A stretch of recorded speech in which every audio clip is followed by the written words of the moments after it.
Welcome to the Greg's Garage Pod with co-host Jason Pridmore. I'm Greg, and JP is on the line. Hi, Jason. It's been so many days. What's up, bro. G-Dub? Oh, it's been so long. How are you, since brother? we talked.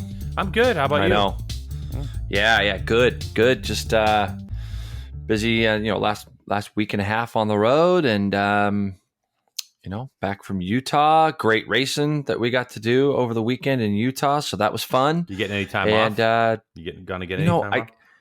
Yesterday I took my bike. I took my bike out to Kawasaki Simi Valley because when I was at Sonoma, I had a crazy situation. But the second to last session of the day up there, I had a rock go through my radiator and I didn't know it. Oh, so I was getting ready to roll out for my last session just to go ride with some friends. I was up there at the Z2 track days and went to go ride, and there was fluid all over my front tire, like all over it. And man, had I gone out, because you know me, sometimes I don't run. Most of the time I don't run tire warmers, and it was 100+ degrees, Greg. So we, I didn't have any reason to put any tire warmers on because it was so hot. But had I put them on, I would have noticed that I had just put a hole. It must have happened on like the cool off lap coming into the pits. But if I'd have gone out, it would have been curtains. So I took my bike out there yesterday, got it sorted, and then I went to try to go play golf, but it ain't happening. That's a bummer, dude. The old ankle's in full protest mode. So a little discouraging, that part of it. But I'm going to try to go for pedal today, see how it goes, try to build up some strength in my leg and go from there. What about you? What have you been up to? Man, I took that red eye home Sunday night, and it just does not agree with me any longer. You know, I mean, yeah. I'm just over it. Yeah, it's now Wednesday, and I'm just kind of coming out of the red eye funk. And I got home at like 9:30 in the morning.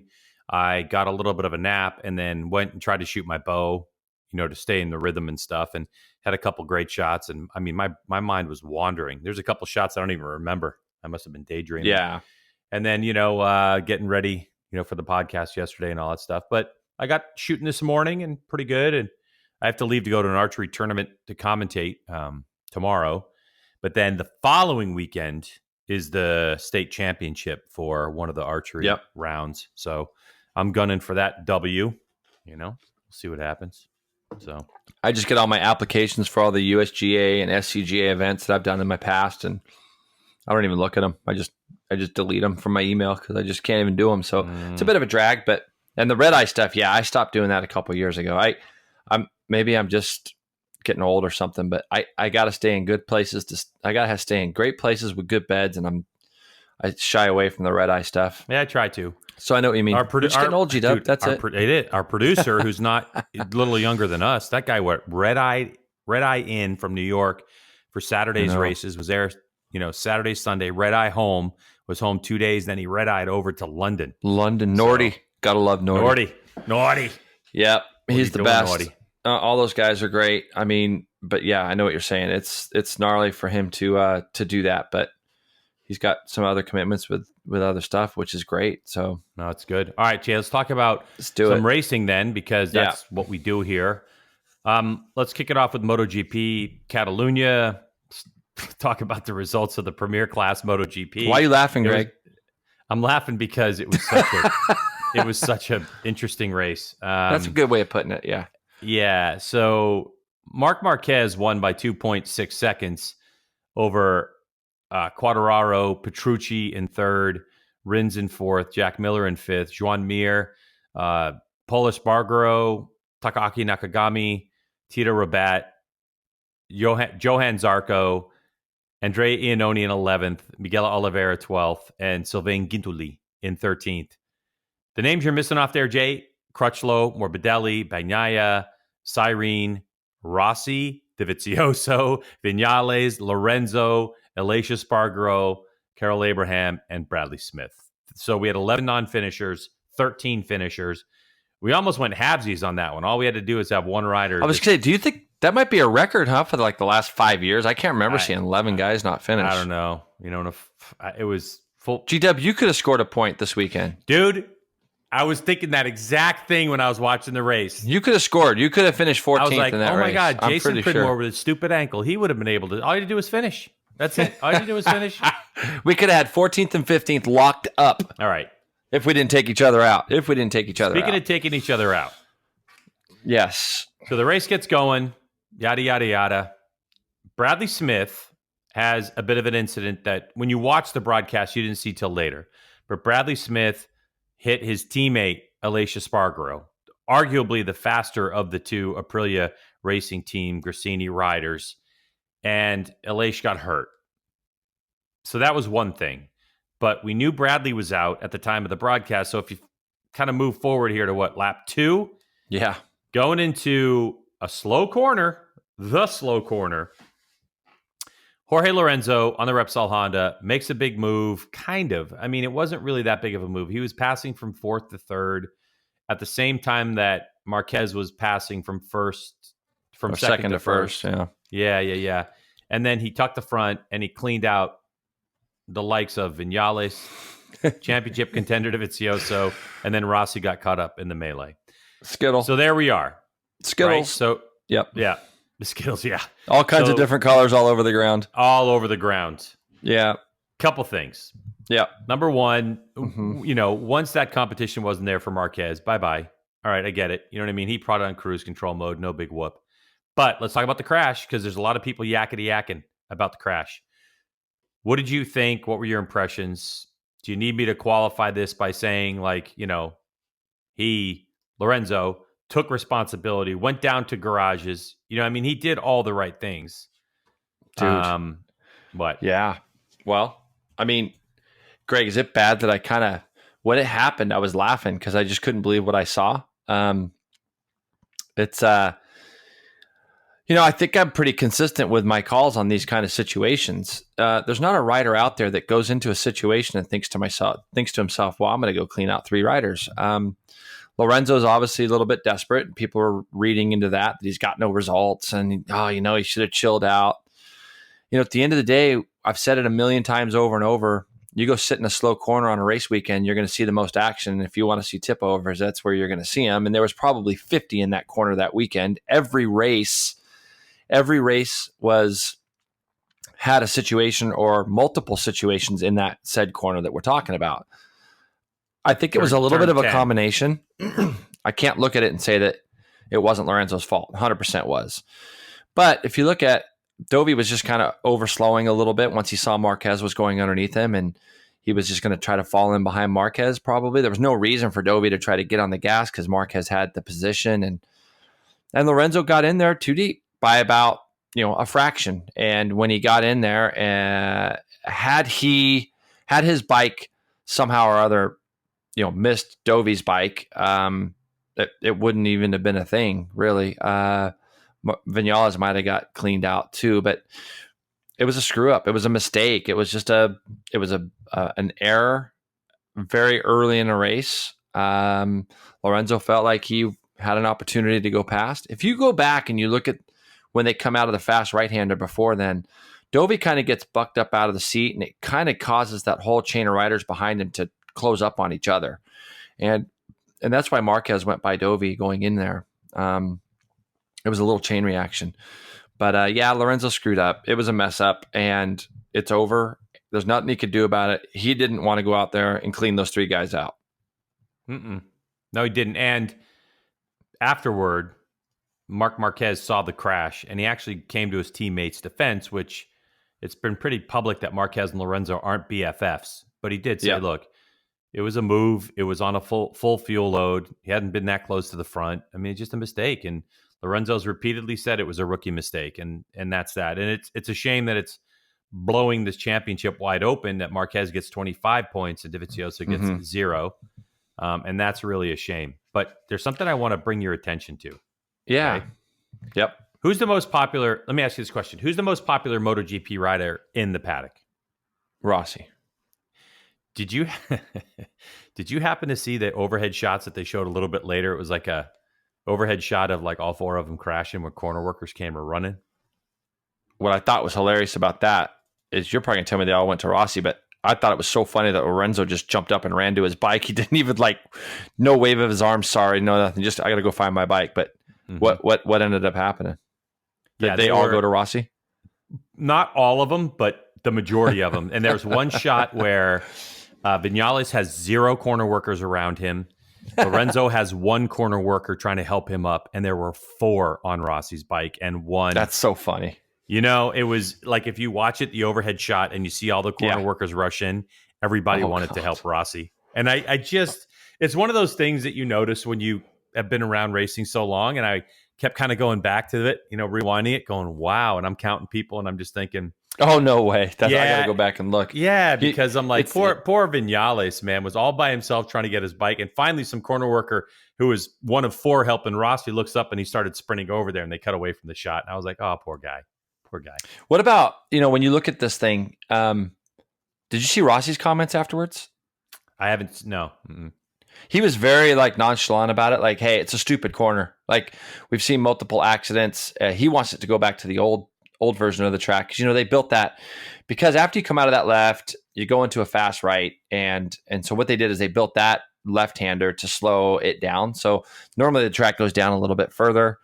The turn's a little bit more flowing. That's the track that I raced on all those years ago. It was different, right? Not turn 10, yeah. And turn 10, by the way, I get like statistics from MotoGP. Turn 10 last year was the third most crashes in a corner in the entire MotoGP circuit.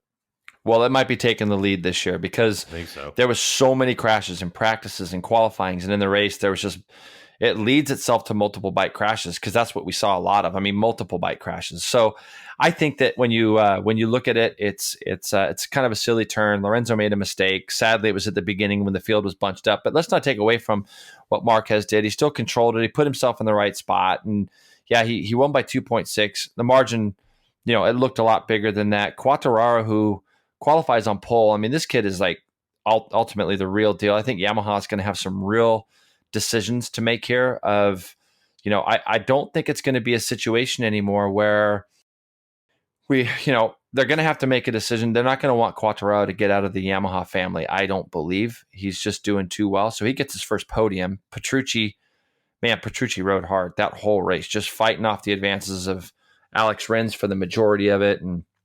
But Petrucci's doing great. I mean, he's on the podium again. Yeah, a bunch of guys got skittled out of the way, but it's still, he's put himself in good spots. And yeah, I mean, that's what we have to talk about, the actual race. So what about your boy Rins? Rins finally made like a position changing mistake. Yeah, no, and if you watch it, it's the Ducati's just so hard to pass. Not for the Honda anymore so much, but definitely for. And I think that was one of Vinales' biggest problems was about Lorenzo. It's like, hey, your bike's faster than mine. You're going to go past me down the front straightaway in 3 or 4 turns because the Honda has speed now. So the Honda can kind of run with and get up alongside the Ducati. There was an onboard video. I'm not sure if you saw it, Greg, where Rins is in the draft of the Ducati and then he pulls out and just kind of stops. Like, he's right in the back of Petrucci and then pulls out of the draft and just kind of gets stopped. But yeah, he went into turn 1, very lucky to save that, very lucky to not crash, but another top 5 finish for him. Looked solid in doing so. You almost feel like he would have had some pace if he could have just had that. If he could have just gapped him a little bit coming on the straightaway. Rins, I think, had a little bit more pace than what he showed. We saw that at where else did we see that this year? I think we saw that as well, G-Dub, in maybe Doha, where he had some pace, but he couldn't get by guys and so on. It's been a couple tracks, like the high-speed ones. Yeah, but then again, he won at Coda, Italy was another one where he just couldn't do anything. He's just getting yarded, and then he would just keep making it all up in the corners. Yeah. No, he's a stud. Rins is definitely a stud, so. And it's good to see, Miller 5th, Joan Mir. I like the fact you got to keep in mind, think how classic of a Grand Prix this could have been, because Marquez wins that race by 2.6. The top 6 guys were covered by 7 seconds, top 6, and we lost 3 of the main stable guys. We lost those guys right off the bat. 4 of them. Sorry, we lost 4 of them right off the bat. So that could have really played out to be a really classic Grand Prix. It was sad to see that happen, but it's not that Marquez was Cadillacing around anywhere either. No. On the fifth lap of the race, he did a 140.5 as the fastest lap of the race. The best lap ever in race situation was set 2018 by Lorenzo on that Ducati at a 40.0. So Marquez was only half a second off of Lorenzo's best time from last year. So it's not like he was now he did back off a little, obviously, but it would have been a great race. There's a couple other things to talk about. Let's talk about this Bradley Smith incident, who Bradley, of course, is a wild card rider and tester for Aprilia. The thing that was, so interesting is that Smith apologized to everyone on Instagram profusely, and Aleix responded with some stuff on Instagram to his post, because I follow the both of them. It came up, and he's like, it was in the vein of like, hey, don't worry about it. Test well for me on Monday, because one of the biggest things was the fact that Aleix was going to, they had a whole test program set and he got hurt. But word came out that he's got a microfracture in his femur. He injured his left tibia a little bit, but no ligament damage. So they're already talking about the long-term prognosis is good, but then, return here in what's the next round, in 8 weeks or something? Or Aston, I think. And Greg, when you see this stuff happen, I can't imagine how Bradley felt. I mean, of all the people, you got to not hit your teammates, and especially when you're at the beginning of the race, and especially when you're kind of in the back half, and all this. It's the feeling in Bradley's stomach must have just been one of pure horror. Oh, yeah. And he's not known for being a bowling ball ever. No, not at all. And that said, but didn't he fell a few laps after Aleix, right? Like they got together, but Bradley didn't crash then, did he? Yeah, no, Bradley crashed and was out. So Aleix, but did he crash when he hit Aleix? Was he crashing at that point, or I thought it was like 2 or 3 laps after the first lap incident that Bradley fell out of the race? No, that's one thing I didn't ever. Bradley was out. He's classified with 0 laps complete. Got it. Okay, so that he actually crashed into him at the beginning, and that's when. Got it. Okay, but I mean, when you look at it, and yeah, the guy. It's funny because now you've had like basically Johnny Ray, you've had Lorenzo, you've had Bradley Smith. These are all top level individuals that have all come out and said, "Hey, I made a mistake, guys. Sorry, there was nothing really intent." I mean, it just happens. But I'll tell you this: did you see the other major crash in that race? I just don't get it. Cal Crutchlow. Yeah, you talk about Cal, yeah. Like seriously, that's such a novice crash, such a novice error for me. Like. He's come from the back because he got pinballed a little bit at the start with Nakagami, apparently. And so he's coming from the back, showing great pace, doing whatever, catches his buddy Miller, and then just makes like this, like, I don't even know. It's like some insane attempt. It wasn't even close. He wasn't even close to making the corner and crashes out of yet another Grand Prix. Like, I don't, that was way worse than any other crash I saw. Looked like he locked up the front for a second and kind of started to, go to the lock, and then off the track he goes. It was... Yeah, so weird. Yeah.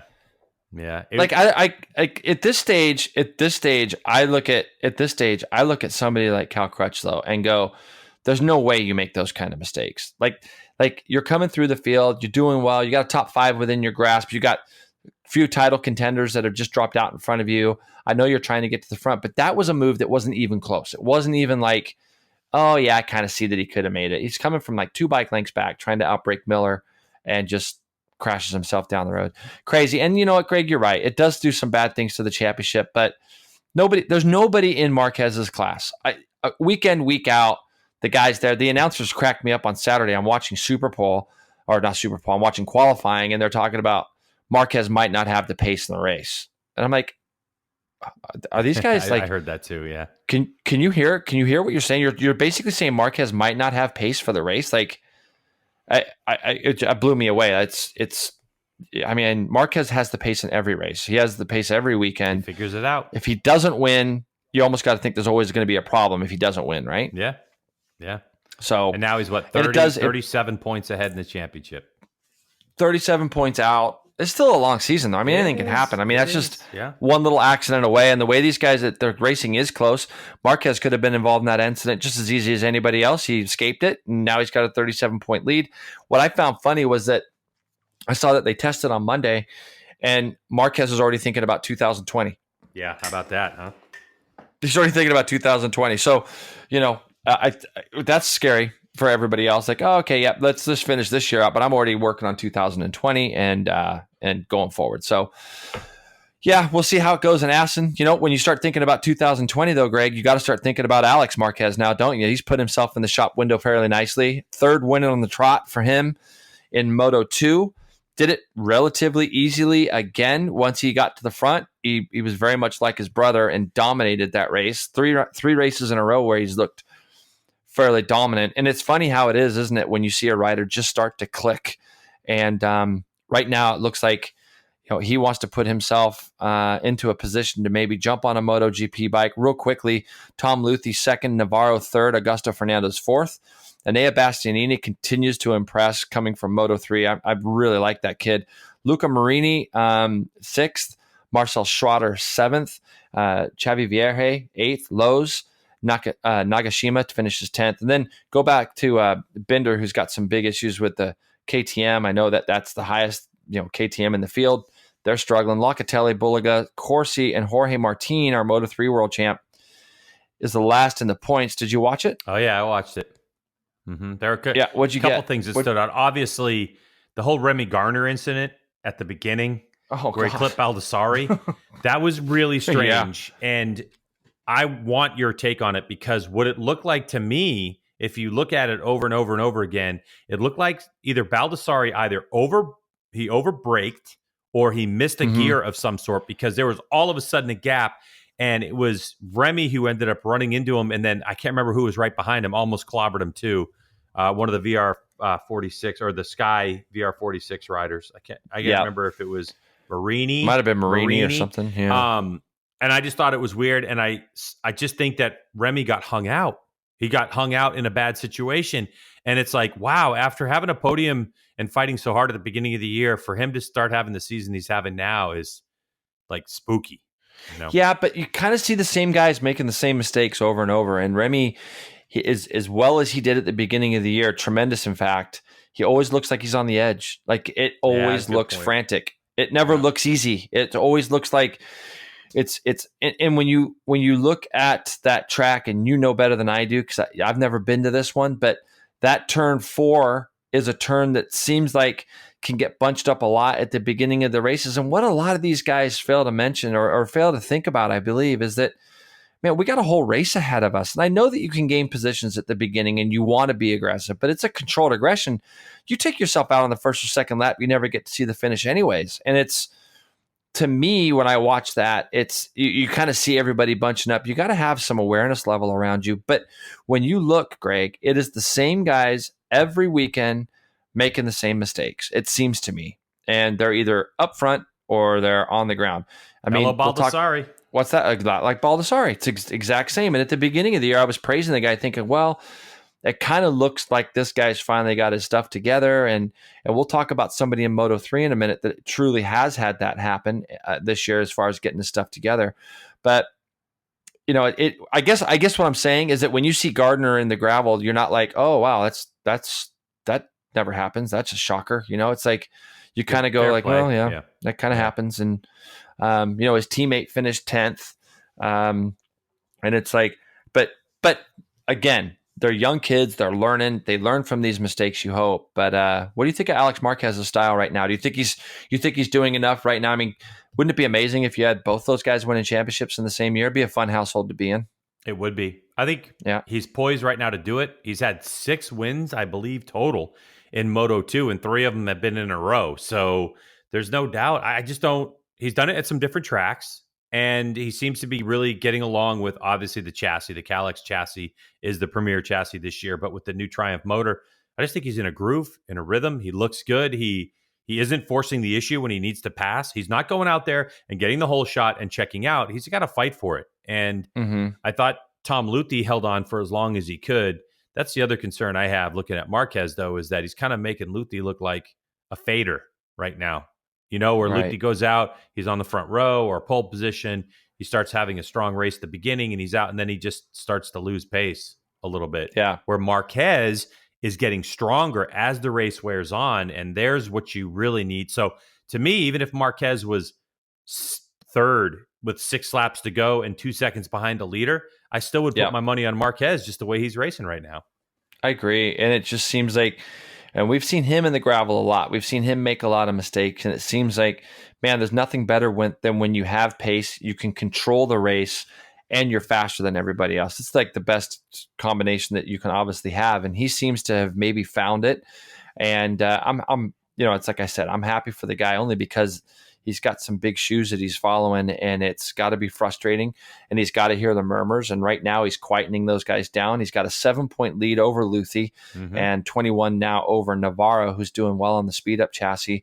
Right now it looks like those three, with Baldassarri as fourth in the championship, only 1 point out of third. But those 3-4 guys now seem like the guys that are going to fight this thing out. And Marquez has got some real, at the moment, he's got some real momentum, Greg. Now, as a race, though, what did you think overall of the race? Because for me, I thought, the opening laps, I thought it was a pretty good race. There were some passes and stuff. And then once Alex got out front and controlled the race. So I thought it was a good race, but I didn't think it was a great race.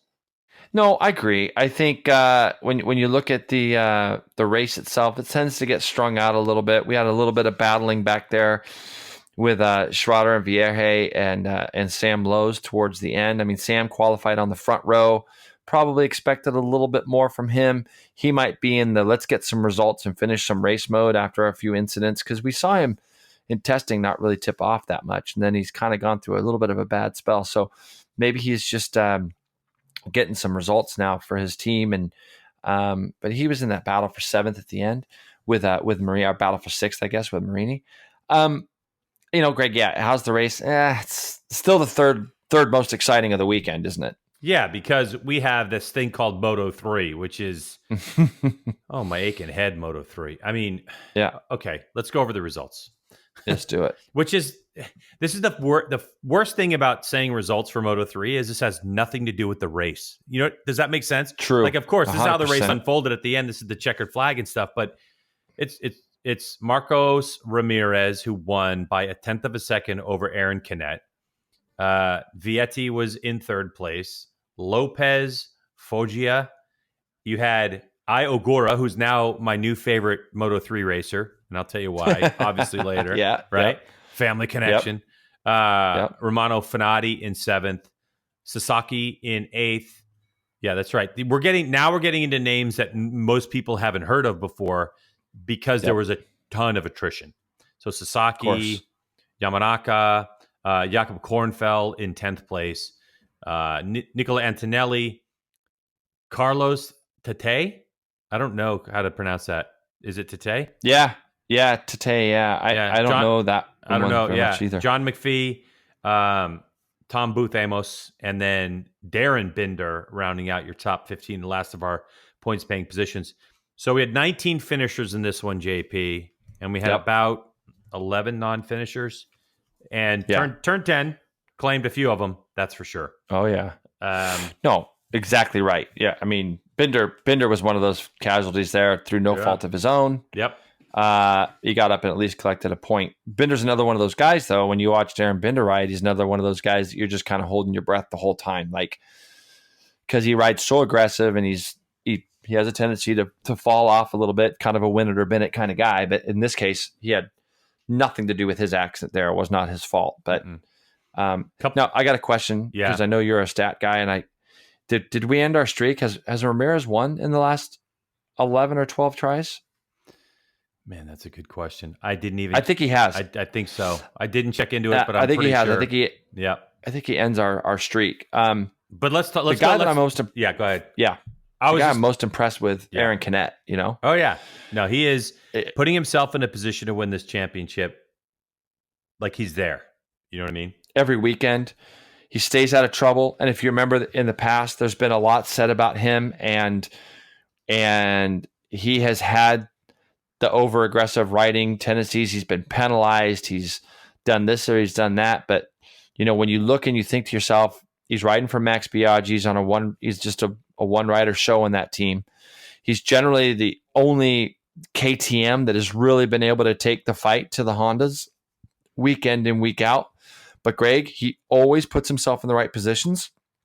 You got to think that the influence from Max Biaggi in your garage, talking to you and calming you and all those kind of things. Now he's got a 23-point lead. And when you think about it, you said it the best. When you look at the results, it doesn't really talk about the race because we had, 15 guys within, Binder was 18 back, but I think 12 or 13 guys all within like 2.5, 3 seconds. With a bunch of really fast people out.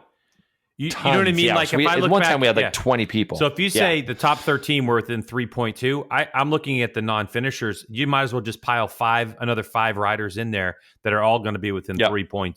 So you're probably talking 18 to 20 riders all within 3.2 seconds. Theoretically. I mean, I know. No, it's because Della Porta, which by the way, I wanted to bring this up. Lorenzo Della Porta broke or something quit early in that race. And man, it was so close to being such a crash fest. Like, yes, there were such a pack of riders. Della Porta was leading and then checked up and moved over to the side. I was like, whoa, It was so incredibly close. Like my heart skipped a beat when I was watching it. And would you argue to say that Aaron Canet on a week out basis, if you take our 3 championship leaders, the 2 Marquez brothers and Canet, would you say that Canet is in a class that has the highest risk levels? Yeah. I mean, you think about the amount of people he's got to race weekend in, week out. There's always 20 guys at the front, jostling, moving around. I mean, sometimes we've seen 8 and 9 wide going into turn 1 at Mugello, and even this weekend going at the end of the front straightaway, 5, 6 wide.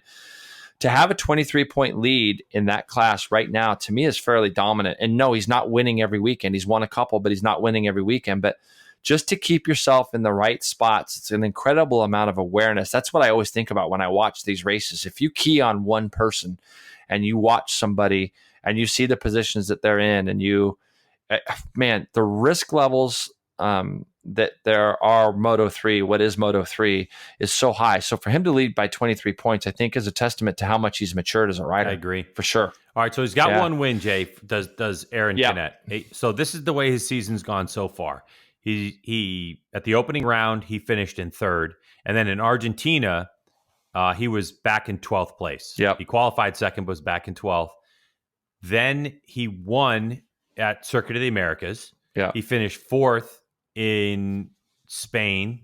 When we went to France, he was 3rd. Then he was 7th. And then he's 2nd place at Catalunya. So, but this is how you lead a championship now in Moto3. You don't have to be on the podium every single week because it's such a high risk class like you're talking about. Yeah. And so the key is at this point, it just seems like not just finish him, obviously, but you've got to finish him in good measure. And he seems to have that mentality. I don't know if he's just getting lucky or if he's like what you're talking about, the maturity to just kind of allow riders to rough themselves up and make sure he's there, because that's kind of what it feels like to me. Yeah, no, I agree. I think you've got to, there's a huge give take when you're in those kind of races. And it just seems like he's super smart about just taking some of the blows that might come his way. At the beginning and mid race, he always seems to kind of keep himself in the front, but not without taking too many big risks. Very, very impressed with him this year. I think it's got to be said too, that Toba is another one of those guys that I've literally watched come from, a couple of years ago, the guy was 27th every weekend. You know how I know that, Greg, right? Because my MotoGP pool, I took him like 3 years ago, and he was always 27th, 26th, 28th. Now he's won a Grand Prix at Doha, and he's always there, but he always seems to find himself with that crucial error or mistake. At Le Mans, he did get punted a little bit by Canet there. This race weekend, he's leading, goes into that famous corner that we've been talking about all morning, crashes himself out. McPhee's save was just insane right behind him, gets bucked up out of the seat, ends up saving it and getting himself, I think, 12th or 13th. So he got some points. But Moto3 moving on to Assen is a place where it's always a great Moto3 race. I'm looking forward to that weekend. Assen obviously is a rider favorite for many. But I think it's going to be good to watch MotoGP moving forward. Now, we were in Utah this last weekend for the 5th round of MotoAmerica. We were running a shorter, condensed version of the racetrack. I think that going in there was some questions. We had a 2-day schedule, second one of those that we've had this year, Greg. Mm-hmm. And seeing that we ran that shorter circuit, I think I'd like to start there first. I mean, what was your overall thinking going in? You and I have both had some experience riding the perimeter track ourselves. What was your experience, or what did you feel like it was going to be going in, and how did you leave that place on Sunday evening? Friday, I was in the car. I took one of our producers out in the car and did probably 10 laps. So I got a good feel for it. And then Hannah and I jumped in a golf cart later on in the day and went around. So once I got on the track and I got a feel for it, the first thought that came to my head was, well, the first thought was blending to the racetrack was really good, which is you and I had a chuckle about that. But I really thought it was going to be a fun racetrack, a very flow type racetrack. I was concerned about the start finish line, where it was located. And because of like the exit of coming onto the straightaway, I knew that Superbikes were either going to have to roll off at start finish line or right around it. Like if it was before, and the oddest thing to do would be to go to the start finish line and have to roll off the throttle as you cross. Yeah. Because you had to make turn one. I thought turn one was very dangerous. But beyond that, I think the move to get racing close, it proved to be pretty good. I mean, we had some good races. They weren't the closest that we have seen in all classes across the board, thanks to your boy Alex Dumas, who absolutely shattered everybody, but we'll get to him later. And of course, there wasn't like the biggest race in Stock 1000, but we had some good racing. I think overall, the track separated the people that are really fit for the people that are not fit. How's that? Wow.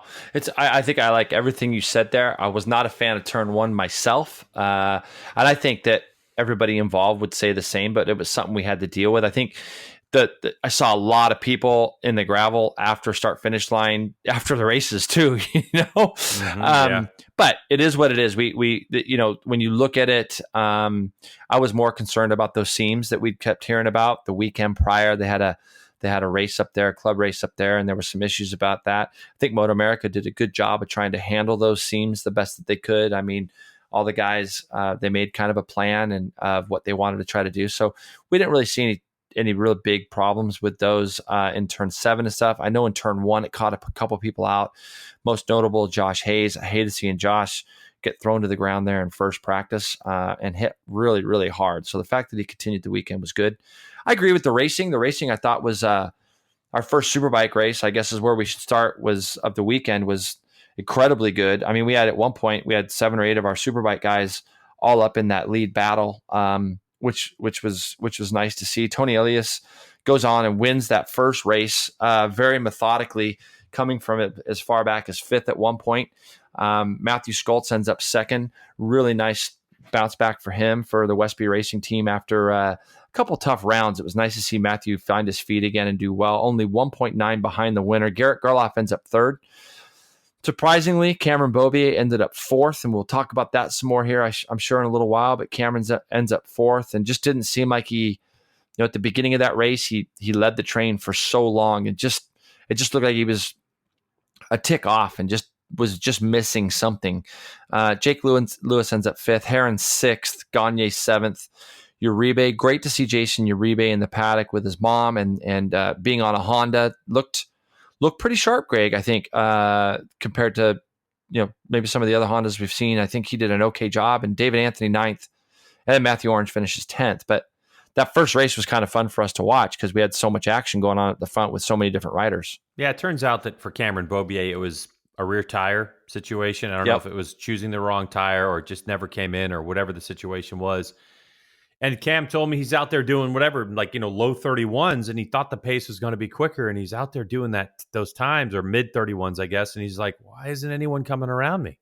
And it was great because that's where we saw that freight train of riders. And then once it kind of gave up the ghost and people start, once Tony got past and Skoltz it just kind of blew the whole race apart. I mean, it's kind of like a bicycle race, like Tour de France, everybody's hanging around until like the last kilometer or two, and then the race just absolutely blows apart.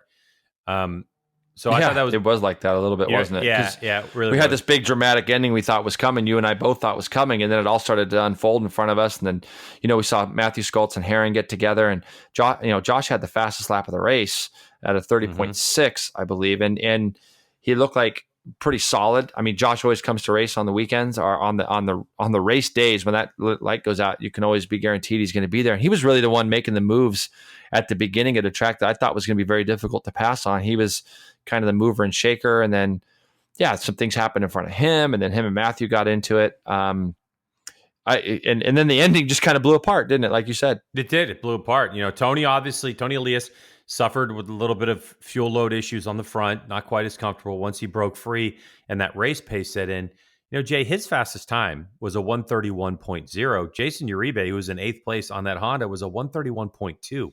So fastest time to Impressive. fastest time. Yeah, only 0.2 of a second. But this is kind of the track, though, that we went to. Totally different from the UMC track we usually go to, which is more of like, you'll see the factory bikes usually check out and it's just 4 of them racing each other. This now became a bike of turning. And the Uribe Honda is not a CBR 1000 RR SP2 that we saw the Broaster Chicken team on before. This was like a stalker. And they've just been working on that thing in AFM racing. And I thought it was a really good track and altitude and all that stuff to bring that particular bike to. Would have loved to have seen him up a couple positions and maybe in the top 5, but it just kind of struck me like, wow, that's a fast time. 31.2 is no. It and you know what's even more crazy to me when you think about it, Greg, is we look at that short little track, don't we? And we think, okay, it's a short little track. The lap times are only 20 seconds more with the other track. They like those. I think they do like 50s and 51s, if I'm not mistaken, with the longer version of that track. It's only 20 seconds more, but I agree with you. Taking that front straightaway out definitely made things a little bit closer, and it made it to where guys like Uribe and some of even Cam Peterson, it was sad to see him have some overheating issues. I believe they have with the Omega Motorsports R1, but he's shown some real form this year, and it allows guys to stay a little bit more in touch. Race 2, Greg, Tony Elias wins again. Oh, yeah, that was a good one. In quite different form that we'll talk about. And Cameron Bobby ends up 2nd, Gerloff, Heron, Beach, Lewis, Gagne, Uribe again 8th. Matthew Orange and Max Flinders are rounding out our top 10.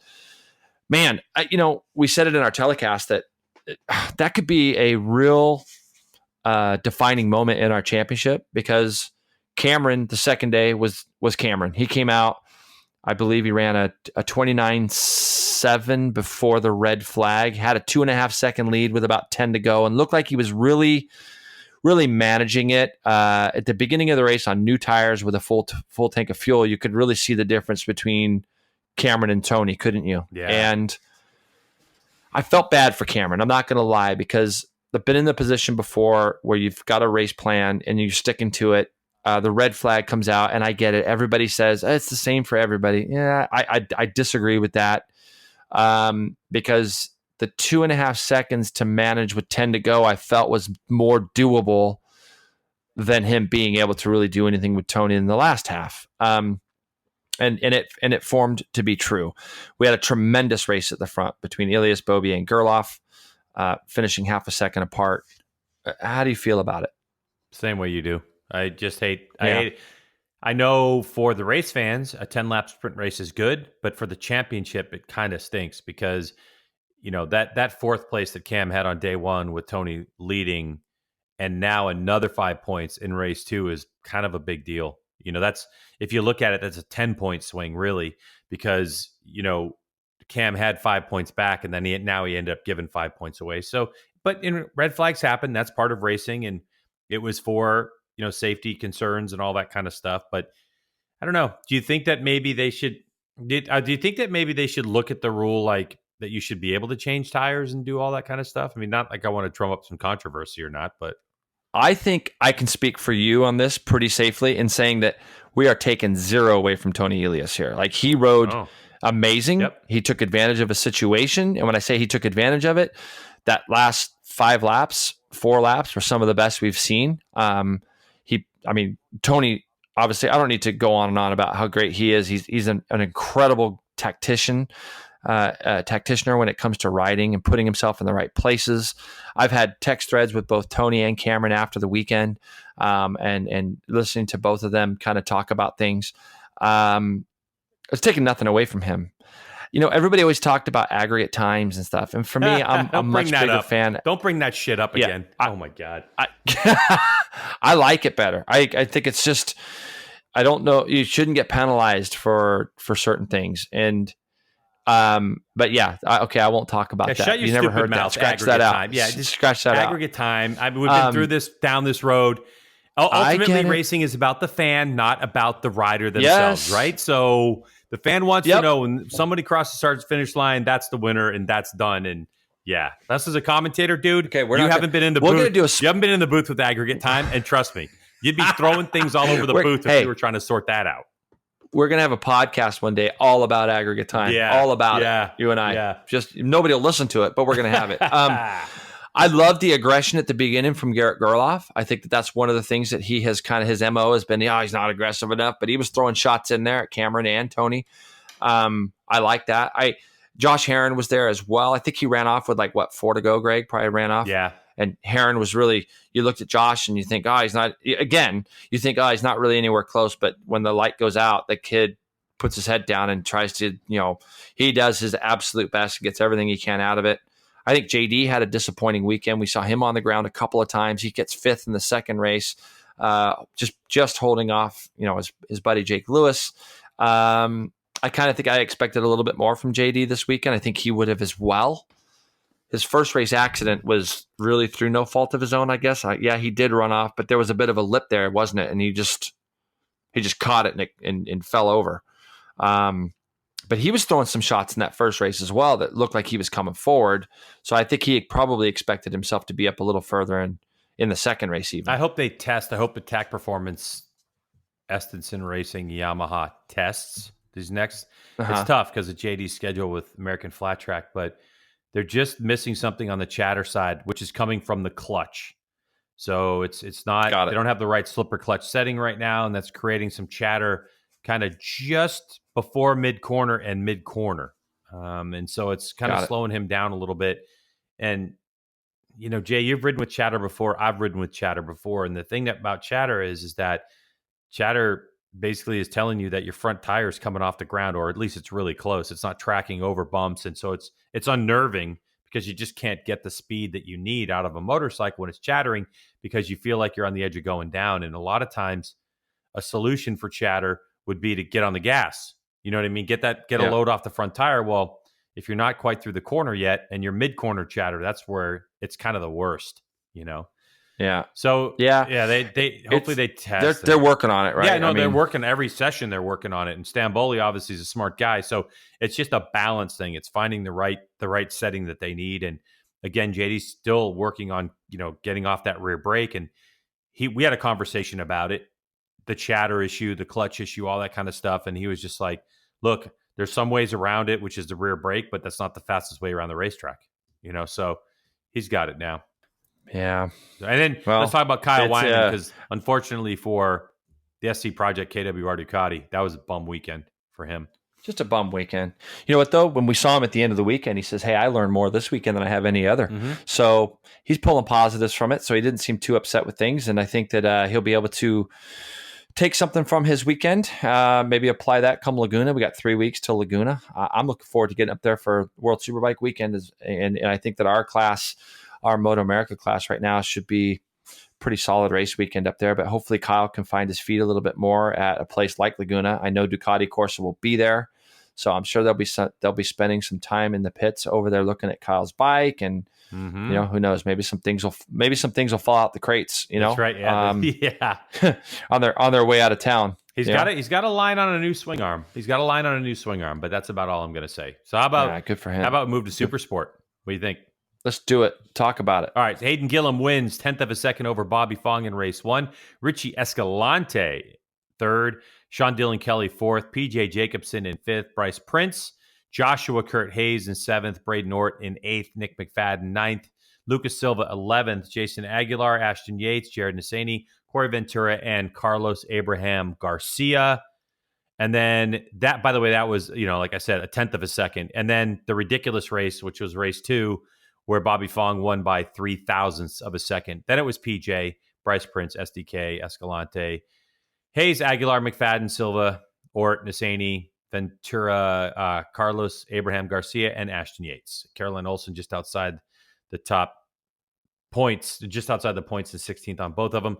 All right, Jay, let's talk about this race. All right, race number 1, Hayden Gillum, Bobby Fong. Good race. Really good race. Great race. Hayden took charge on the second lap and just Bobby pressured. And then in practice and qualifying, I mean, Hayden was a step above everybody. I mean, watching the sessions that when I was watching, he was running consistently fast times, got pole position, just looked unbeatable. looked literally unbeatable. Yeah. I thought, and Bobby, I don't know, for me, this is just personal. So, something has changed with Bobby a little bit. It in the sense that there's a different type of confidence with him now. I can honestly say, Greg, that since VIR, let's say, we saw a couple mistakes in Atlanta. We saw Hayden. We've seen Hayden make mistakes, both. But Bobby now seems a little bit more comfortable. I know there's one thing that he's struggling with that he's working on. I really believe that this weekend's going to play into his hands a lot more moving forward. This was a weekend, I think, that a lot of people, me included, thought Hayden would come in and kind of dominate and maybe finish, win both races. And I'm just being honest here. I thought that the Suzukis might be third, fourth, whatever. There'd be some other Yamahas. But Bobby Fong rode incredible this weekend, and he pushed Hayden all the way to the end of that first race and was almost like, all right, we got our second. And if you remember, he said, we're going to try to do a couple things to try to improve for Sunday if we can make it. I also liked his interview prior to race one where he said, we're going to do our best to get as many points as we can and get out of here. I think we're seeing him actually make a step in his riding right now, mentally, physically, whatever you want to call it. But I thought he did a really good job this weekend. Couldn't agree more. I don't know what he's working on, but the race 2 showed a maturity from Bobby Fong that I have not seen in a while. Like he was just patient and he just studied, and you could tell from his body language he was comfortable in some spots. I mean, you can look at it from so many different ways. I mean, Fong put the pressure on Hayden, and that's really what caused the win. So from that aspect, Bobby Fong, 100%. But what I am saying is that Hayden got a little too overzealous with the throttle and got some wheel spin, and we're talking about 0.003 of a second. You're talking about a photo It didn't finish. take much, did it? And that wheel spin, which, by the way, we didn't get to show it on the broadcast because the way the Supersport works and our Fox for Superbike, we only got to hear Bobby. But in post-race, Hayden said that he had some wheel spin coming onto the front straightaway. And that's really, I think, the big difference. That Bobby got in Hayden's head and just forced Hayden into a bit of a mistake on that one.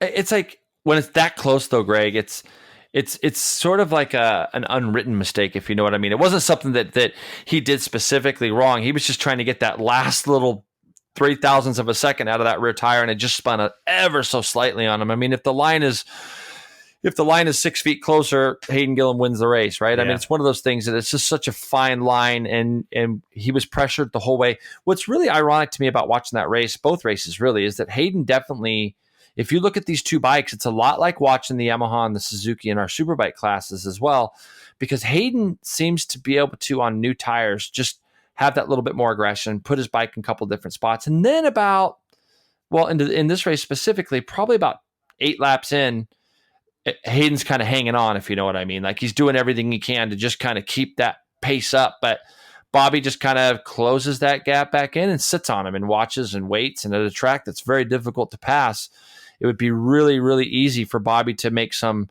crazy gung-ho attempt. But the way this championship has played out so far this year, I don't think it's going to be so much just the people that are going to be winning races. It's going to be the people that are eliminating the biggest mistakes. And all of them have made some big mistakes, with the exception of, say, Richie Escalante, who's been fairly consistent. All of them have had some mistakes. And these two guys this weekend were the class of the field, winning by 10 seconds. Mm-hmm.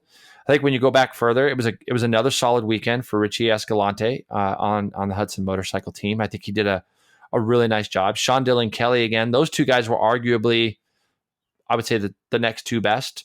The third day, we had PJ Jacobson up there, which he struggled a lot. And what's your makeup right now on PJ? Like when you look at kind of what our expectations were at the beginning of the year, would you expect PJ to be back as far as he has been in a couple of these races?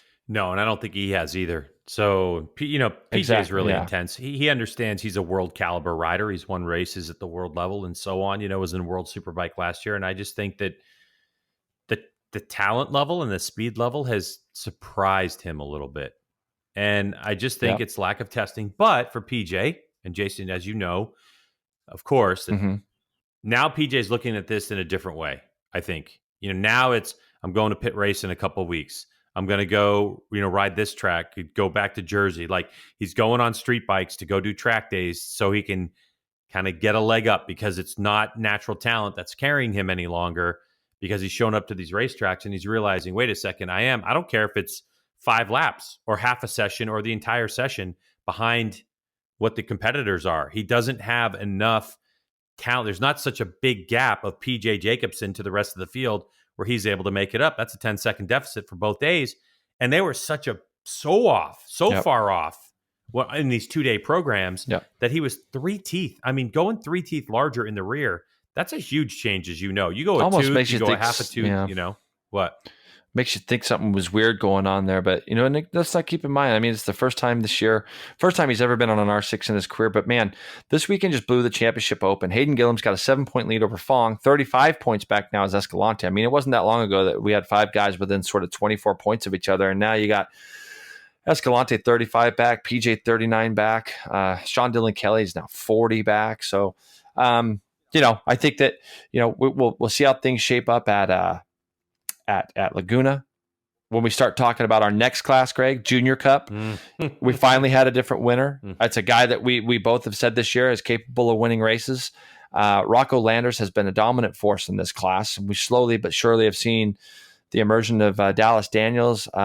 He has finally got that first win under his belt. I think it's a big sigh of relief for him winning on the second day. By the way, today's his birthday. Happy 16th birthday to Dallas Daniels. Happy birthday. Yep. Happy birthday, Dallas. Dallas, you need to stop growing just for another 5 races if you can. Just for 5 more races, Dallas. See if you can keep the same size. Don't want to get any bigger. I thought it was, again, you kind of had those 3 guys again. Kevin Almeida deserves a mention here because he is the only one really this year that's been able to keep those 2 guys kind of in sight more consistently than the rest of the field. But when you look at it, it's I think the talking point was Rocco again was amazing, but this weekend that we finally saw Dallas Daniels take that first win. Yeah, and a really well-deserved win. So the margin of victory in the first one was 0.142, and the second one it was 0.044. It was a great race. The only criticism I have of Dallas Daniels, Jason, and his win is... I know what it's going to be. Go ahead. You celebrating a little early. I'm sure he'll tell us to shut up because nothing happened. But yeah, he will. I talked to Jeff White, who watched, which is my brother, and I talked to him. He watched everything on MotoAmerica Live Plus, and he was like, I was thinking the same thing, bro. I was thinking exactly the same thing when he took his hands off the bars. Hear him too. Yeah. And I was like, yeah. You guys talked about it. I was thinking the same thing. I'm like, yeah, but Jeff, there is a little bit of a delay, on the internet, so it's not like you were putting words in my mouth. No, bro, I think I did. But great. No, I mean, taking that, that aside, now we're going to see, how Dallas it all plays out for him because he gets to ride a lot in terms of he's doing flat track and with Estenson Racing and doing all that kind of stuff. So really happy, for everyone and including Rocco. I mean, the thing about Rocco is this is the first time on the podium for him where he hasn't been on the top of the box. And he's only 14 and a half. And the question is, how do you lose? It's one thing to have a rain situation and blah, blah, blah, and you only get 5 points, and all that kind of stuff.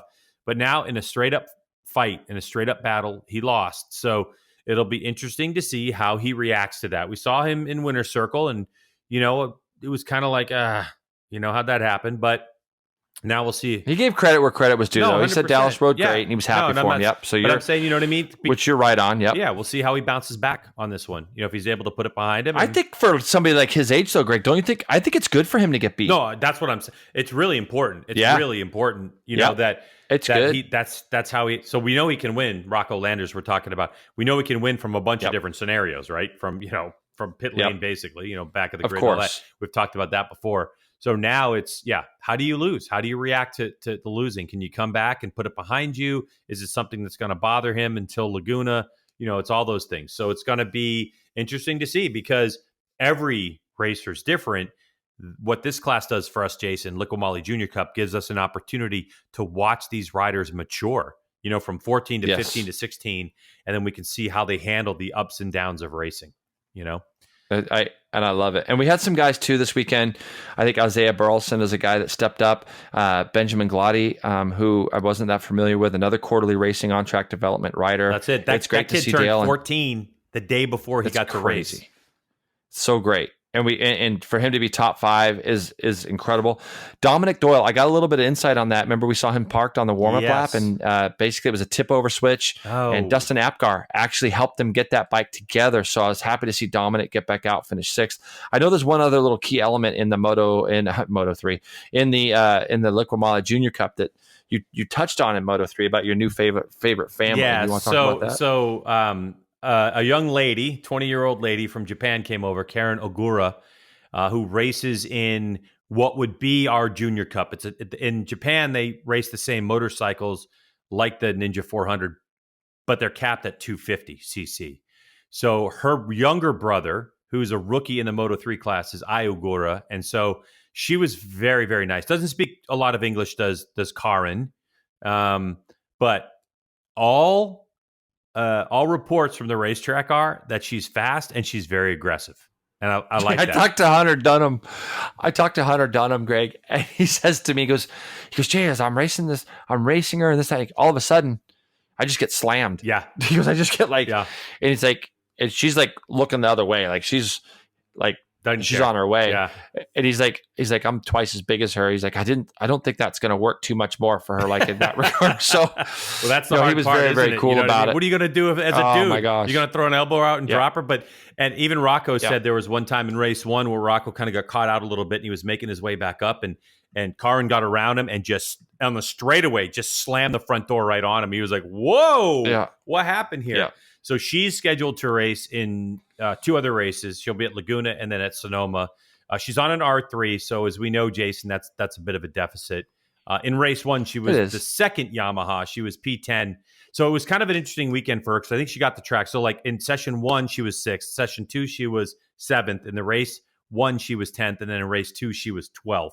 So, but still, lap times were furious. She went faster, as did the entire field in race 2 than the entire weekend. So yeah, that's the thing. So now I'm like, Ogura. Is she around for the year, Greg? Is she around for the rest of the year? Just those 2 races. Do you know? So Laguna and Sonoma. So those are the... Oh, so the next... Okay, great. I didn't hear you say it. So, okay, so she's in for this last weekend and then moving forward. Yeah, and moving forward for a couple of That's great. Yeah, because those are the 2 rounds that for her, man. That's great. Yeah, because she continued. So she started riding at 3. She started racing at 6, and she's won some stuff, meaning some races and some championships, like NSR 100 championship, that type of stuff. So, I like having her here in the States, and it was a guy who owns the bike who brought her in who lives in Oregon, who's Japanese. So he was looking around and found her. And of course, anytime that's so cool. You bring a fast racer in from another country, I'm a big fan. The fact that it's a woman, I'm even a bigger fan, because the funny thing about her though on the R3 is Karin's tiny. I mean, I'm guessing 80 pounds, 83 pounds. She's tiny. So if there is a speed deficit in that Yamaha, okay, fair play. But at that track, and we go to Laguna and we go to Sonoma, horsepower is not really that big of a deal. So hopefully they'll get her some laps before she arrives at least Sonoma. I doubt Laguna. Yeah, Laguna will be tough at this point, but Sonoma for sure would be. I mean, we were just up there, and like you said, I saw PG up there riding around on a stock bike. So anyways, let's move on, Greg. Stock 1000 class this weekend was a good one. I think that this has kind of been the bright spot of the year for me with MotoAmerica, in the sense that we're seeing a lot more of these stock 1000 riders in this class. The entries are up, but we're getting some I don't know how you'd say it, but bigger names, I guess. We got Jeff May there, but I got to say, Andrew Lee riding for the Franklin Armory, Graves Kawasaki, this weekend he was a step above. I thought that obviously May was incredible. But Andrew runs a 32.3 in the race, stock 1000. You got to think that these guys don't get as much track time as the Superbikes. Essentially, Greg, he was only 2 seconds off winning Superbike pace. He runs a 32.3 in the race. Him and Jeff May were the only 2 guys in the 32.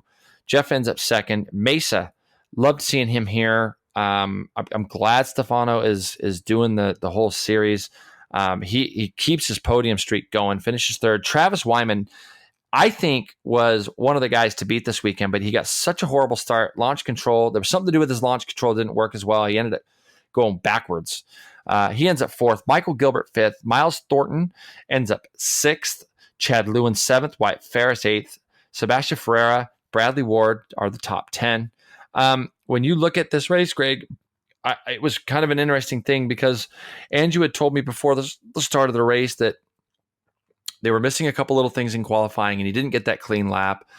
I looked at it like, wow, Jeff May, as much experience as he had, I think he ran like low 32 in qualifying. And I thought, wow, he could be the guy that he might run away with this. Andrew sat on the back of him, made it look pretty easily too, and then went by him and just checked out.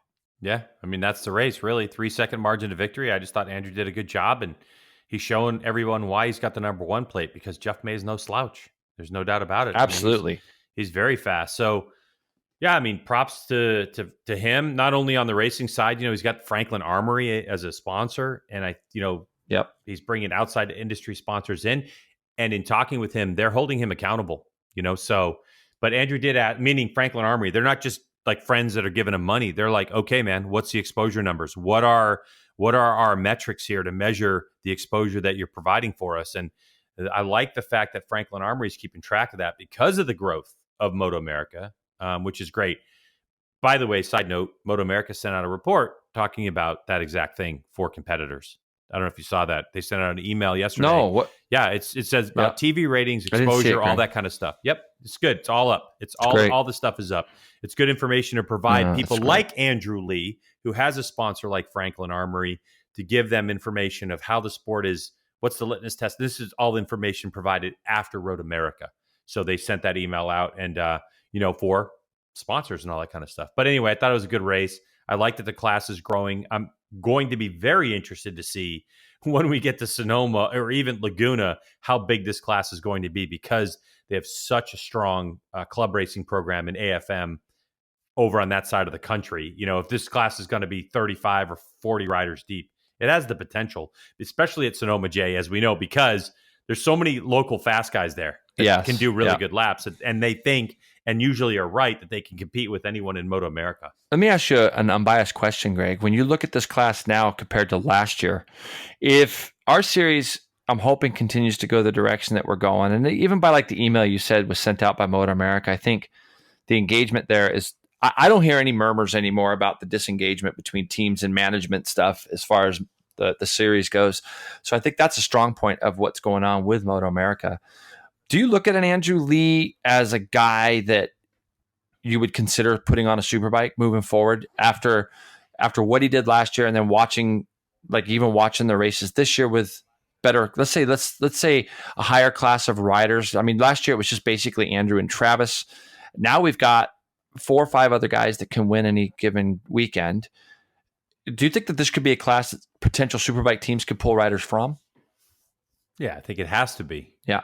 Because you're on a big bike. Andrew's a taller, skinny, but he's a taller rider. Yeah. And I think that, you look at that and you go, okay, wait a second. This kid did a 32.3 in the race. He's 1 second off of finishing times of a 5th place rider, 6th place rider. Correct. Not even 1 second off. And the thing about Andrew is, and maybe I'm wrong on this, Jay, but I don't remember him hitting the deck much. I know he did it. He did a club race, and he, his ground his finger down. But at this level, he's not really doing that very much. So for me, as a super bike team owner, I'm thinking to myself, wait a second. We've got to look at this class. Who's fast in this class? So they have big bike experience. So there's not going to be much of a jump in terms of the horsepower. There'll be a jump, and there'll be electronics and all those types of things. But he's comfortable with the machine and all this kind of stuff. So, I mean, I think he should be on a super bike next year. Knowing Andrew the way I know him, okay, because he's one of those guys that I've been very, very fortunate enough to do some stuff with.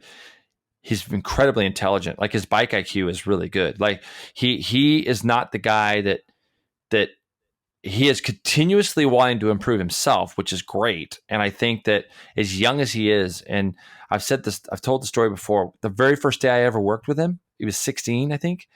He literally came at me with a list of questions. Like, I don't think I've ever had a rider come to me with a list of questions before. And he had a list of questions before we even got on track that he wanted to just kind of get thoughts on. And he's had Derek Keys there. I think the fact that Chuck Graves has taken him under his wing a little bit as well, I think it all bodes well for him in his future. And I think that we're going to 2 more tracks now that Andrew, obviously being a California kid out here in California, the rest of the series needs to take a little bit of note now, in the sense that You don't want to let him get too much momentum, because I think that he's doing that now. Championship points right now in that class, I think Andrew did take the lead back from Stefano Mesa, who is, I think for me, he's been kind of the guy this year that I've really been stoked to see him do as well as he's done. But yeah, I think going to Sonoma, I mean, it's in his back door is that one. I'm just trying to pull up points right now, GW, but things are a little bit slow here. And I know that when we get into our MotoAmerica podcast, we'll be able to talk about that. He's only got a 2-point lead over Mesa, but now he's back out west. Michael Gilbert's fallen 32 points back. Travis Wyman, 44 after his accident at Road America. So this championship now looks kind of like it's between two guys. So, it's fun. It's fun to watch. And if you come to the race, which you should come to a MotoAmerica race, you definitely stick around and make sure it's on your calendar. All right. What's next, GW? On the Twins Cup side of things, it's the coming out party for Alex Dumas, really. He won by 14.3 seconds and absolutely shattered the expectation of close racing. Like, let's take all the classes and put a number together and see how much did this win by. But Dumas was hands down the class of the field. And the problem is that there aren't many places we're going to where Alex is going to slow down at this point. I think there was a maturation period in terms of this year, going from the Junior Cup bike to a Twins bike, when he was over aggressive with downshifts and blowing motors up and doing this and that. But it seems like he's got that sorted out. And I thought it was going to be a bit of a closer race between Alex Dumas and Michael Barnes. And if you look best time to best time, they were very close. The only riders in the 36.8, but it was Dumas, Michael Barnes, so the young and the old in second. Cooper McDonald. Remember Sam McDonald's kid? I don't know if you remember him. Dude, that is so cool. I saw Sam pushing his bike, and then I put it together. I'm like, Sam, is that your kid? He's like, yeah. I'm like, oh my God. Yeah. And that was really cool to see. I mean, they were, it's always fun when you see somebody get on the podium for the first time. And I thought that was really cool. What a great Father's Day for him. I bet. Blasius Beecham, and then you had Tigert, Curtis Murray, Daniel Adams, Jason Madama, Chris Lilligard, Chris Bays, Tyler Valentine, Danielle Diaz in 13th. Great ride. The only Kawasaki in the field, I believe, for Danielle. And then you had Ned Brown and Sean Adams in the top 15. You're closer to it than a lot of people, Jason. Obviously, Road Racing World Young Guns rider Alex Dumas. What did you think of the weekend? Because he's just confident all weekend and just chilling. They don't get a ton of track time either. No, I kind of, look, Alex, at the beginning of the year in Atlanta, did what he did there. There were some things that we looked at on the data, got together with Chris Ulrich a little bit. And look, Alex is technically, he's not flawed. Him and Andrew, if you watch those two ride, they look exactly like on the bike. They do a lot of the same things. The intelligence level is there for both of them. Alex and I had a discussion before the race, kind of what a plan could be, and he just executed it perfectly. He knew the lap times he could do consistently, lap after lap. Of course, Barney was our biggest concern because, dude, Michael just is so good. Like, he's timeless. Is he not he's unreal. Yeah, but you got to remember, the way he is riding right now is how he's ridden his whole career. I used to always say that there's one guy that I've always thought was completely underrated, and that was Michael Barnes. And for whatever reason, for him to not kind of get that, he had a lot of different rides and he did really well, and he was around in the good times and he's been around in the bad times. Daytona 200 winner, go on and on. But at whatever age he is, he's got to be a year or two older than me, I believe. But that consistency and the racing knowledge is there. But even he said after, he's like, man, I just couldn't do that pace lap after lap. I saw him in winner's circle and I said, yeah, but it's still good for the points. The thing with Alex is that if he gets a little momentum going, he just has a tendency he's a thinker when he's out there riding, plans things, doesn't make mistakes, a lot like Andrew. Neither one of them crashed very often. Alex did twice at VIR, and that's why he got no points at VIR. So he's fighting himself back into the championship. But I think that what you saw this last Sunday was kind of the kid that I know a little bit more. He has a great way of planning things, looking at things, executing stuff. You tell him to do something one time and he does it, Greg. That's just how he is. So his teammate Joe Blasius did a good job. Him and Cooper were in a great battle for third. That ended up like less than a second apart, I believe, those guys. So they were close. but yeah, I mean, you look back, 5th place was 27 seconds back. Drake Beecham, who won at Road America, continues to put together a good, solid season. But yeah, I really believe Alex was kind of the talk this weekend of that class. Yep. Fun class to watch. No question about it. All right, Jay, let's move on real quickly to World Superbike. We're previewing Misano. Yeah. So obviously they're heading off to that championship. And, I think Jonathan Rea, I mean, he first won there back in 2009 and he's won there 6 times. Last time they were racing, it was a bit of a thing with the crashing and the penalties and this and that. Yeah. You think he puts all that stuff behind him? You think Johnny Rea's the man, or do you think that Alvaro Bautista continues to be the stud that he is? Well, let's not forget that Michael Vandermark rode pretty incredibly well at Jerez and did the same. Basically, he ran the same lap times or better than what Bautista did the first day. He was there. Like, the race pace was there that they found on that Sunday. All these teams tested not that long ago at Misano. I believe it was like a week or 2 prior to the last World Superbike. So let's say 3 or 4 weeks ago, Greg. All directions are going as far as the weather goes. It's supposed to be really, really hot there this weekend. So we'll see how that plays out. I still got to believe that Bautista is the small favorite. I think Johnny's going to be riding hard, and I think the Yamahas are going to be a little bit closer there. They showed some pace during the tests. So I'm hoping it's going to be a good, solid, close weekend. Have you been there? Have you been to Misano? It's for me, it's my least favorite track on the calendar. Like, I rode there. I did World Superbike there in 2008. Oh, yeah. They turned it around. Obviously they used to run it the other direction. And I've talked to Wayne Rainey a lot about the other direction and just talking about the track. And now they've turned it going around this way, and it just doesn't have as good of a flow to me. And keep in mind, it was probably the worst race weekend of my entire life ever, of all of them I ever had. And I had a few of those bad ones, but this one was the worst. I'm not a big fan of it. But which way are they going now? They going clockwise or counterclockwise? They go clockwise. Okay. So go down the front straightaway. I rode it counterclockwise. And I would have rather had ridden it that way. Yeah. It's fun. It's really fun that way. It's really fun. I think it looks like it would have been. I crashed in turn 1. Going the other direction, did you?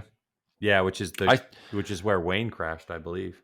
It was, yeah, sadly. And no, when I went there, my team the night before, 4:00 in the afternoon on Thursday, I didn't have motors in either one of my bikes, and they were hoping they were going to get there by truck that night. They were hoping they were going to get there. I went to bed that night thinking, so I get to go break in motors in a World Superbike weekend. And back then it was like Bayless, Haga, Biaggi. Like, I spent the whole first session looking backwards, Greg, scared out of my mind. Like, what am I doing here? I'm breaking in a motor at a World Superbike race. And then I too sent one in the second session down what would be my turn 1 going the direction that they go now. And it was just a miserable weekend. I was sick, but regardless, it should be a fun weekend again. We're at that stage now in the championship where you got to make a run. Somebody's got to go after Bautista. I mean, a lot of us feel like the championship is, I'm going to say it's over. Like, I think that it's going to take big screw ups at this point because of the lead that he's got. Obviously, we saw a little vulnerability in the second race there at Jerez. But I think that, we got this one, and then we got Laguna back to back. I think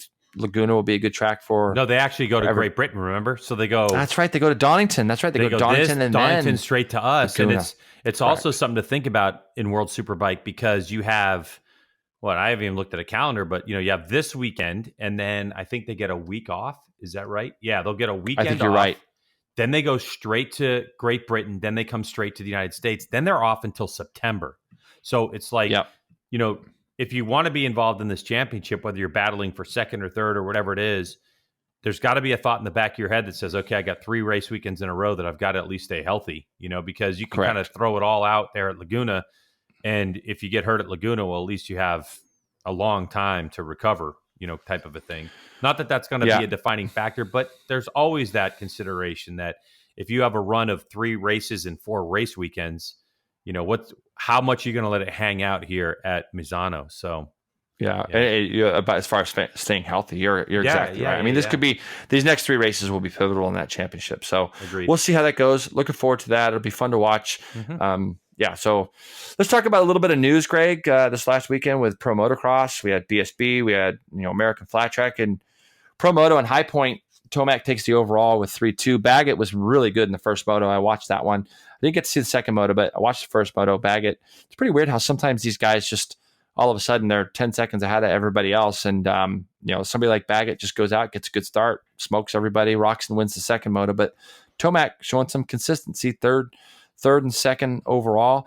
Adam Cianciarulo did the business in the 250 class for his fourth straight overall. He's gone unbeaten so far. I know you know a little bit about the American Flat Track Championship. Bronson Bauman earns his first Premier Class win.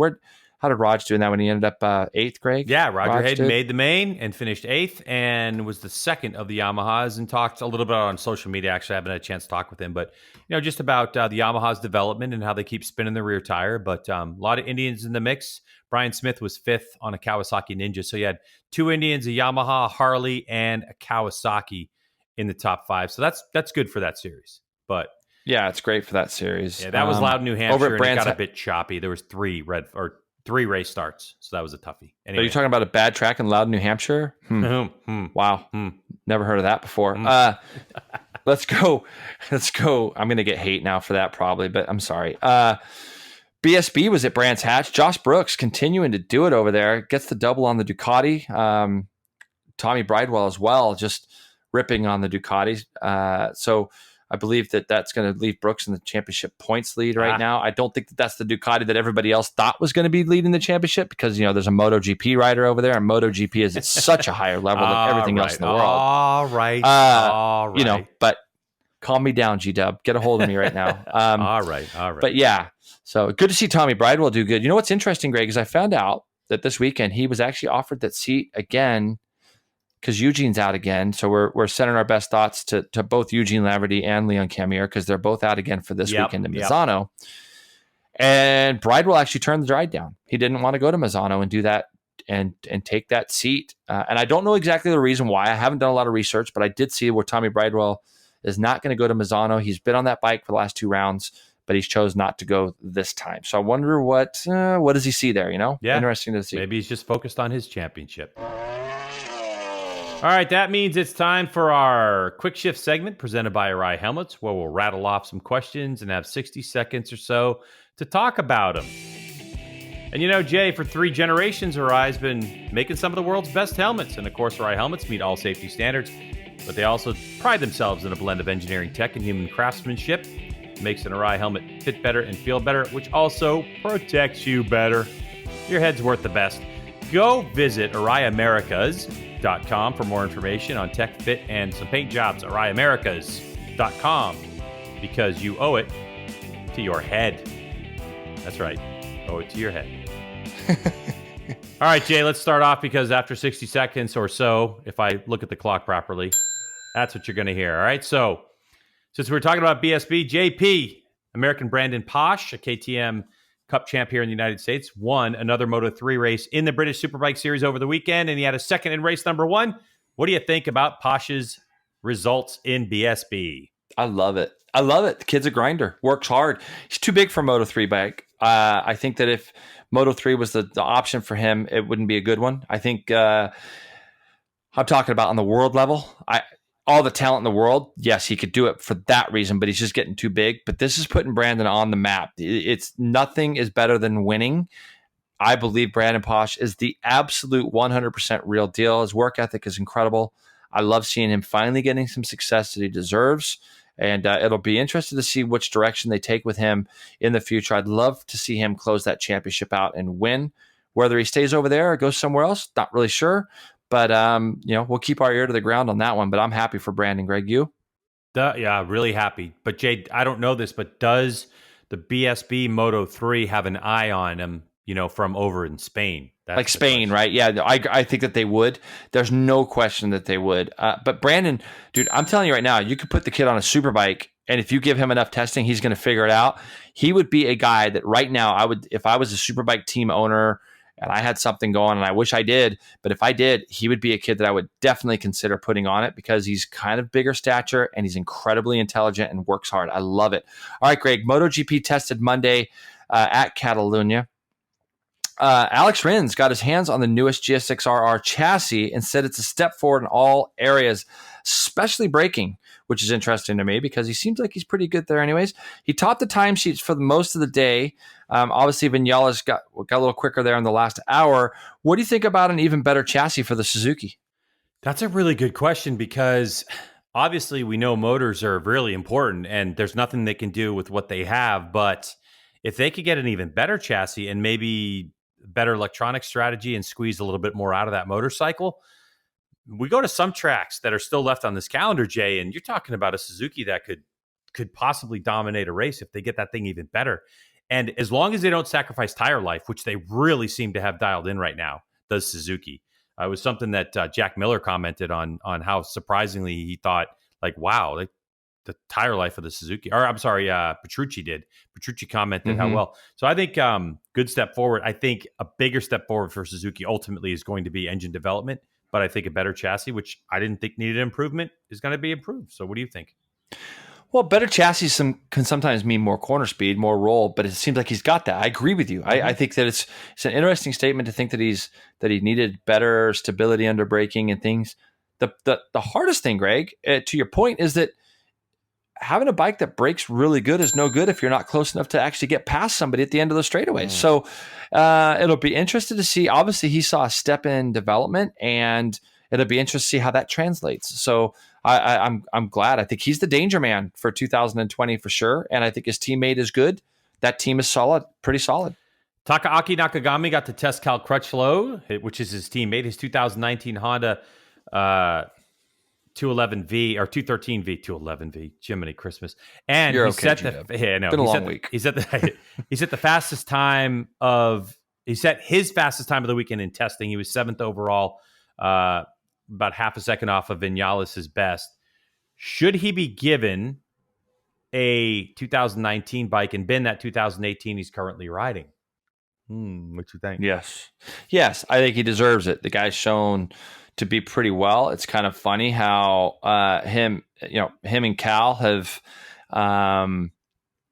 they kind of butted heads a little bit. I saw a quote from Nakagami that kind of said like, "It's racing, toughen up, Buttercup" type of thing. Oh, really?